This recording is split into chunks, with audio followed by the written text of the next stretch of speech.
Velkommen til denne video om, hvordan du kan oversætte med kun 4 knapper i Microsoft Word. Før du kan anvende WebWord System, skal du installere Office Translation Add-in, som kan downloades fra vores hjemmeside. Det tager kun et øjeblik. Når add-innen er installeret, kan du vælge fanen WWS Translation Tool. Her ser du nu 4 nye knapper: Connect, Open, Next og Cleanup, som du kan anvende til at oversætte dit dokument. Klik på knappen Connect for at få adgang til oversættelseshukommelsen, og indtast dit brugernavn og password i dialogboksen. Klik herefter på Login. Nu kan du se, at de 4 knapper er aktive, og et nyt vindue er blevet åbnet. Her har du mulighed for at vælge, hvilket område du vil hente matches fra, og hvilken sprogkombination din tekst tilhører. Du kan også ændre det emneområde, som din oversættelse skal gemmes i, og du kan ændre matchprocenten, så du får så mange matches som muligt, eller så eksakte matches som muligt.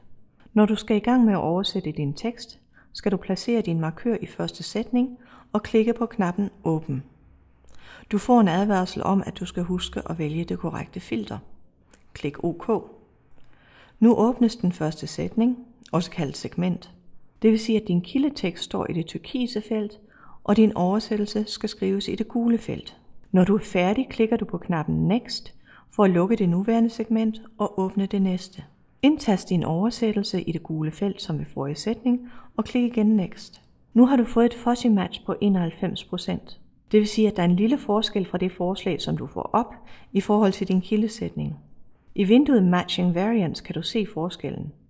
Den er markeret med rød skrift.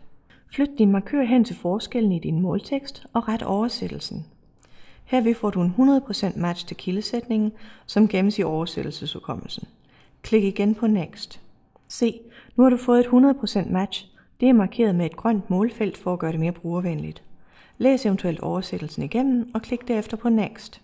Oversæt den sidste sætning og klik igen på Next. Nu er alle sætningerne oversat. Det kan du se ved, at der er en kildesætning parret med en målsætning, og der er koder før, mellem og efter. Vi skal nu have fjernet kildeteksten og koderne. Det gøres ved at klikke på knappen Cleanup. Du bliver spurgt, om du vil tjekke koderne for beskadigelser. Klik ja. Hvis koderne ikke er beskadiget, renses dokumentet for disse koder og kildetekst, så du kun har oversættelsen tilbage. Afbryd forbindelsen til oversættelseshukommelsen ved at klikke på Disconnect. Hvis du går tilbage til fanens startside og slår koderne til her, kan du se, at det kun er oversættelsen, der er tilbage. Så let er det at oversætte med kun 4 knapper i Microsoft Word. For avancerede brugere har WebWord System flere detaljerede funktionaliteter, som vises ved blot et enkelt klik. Men vi andre kan nøjes med at lære de 4 nye knapper at kende.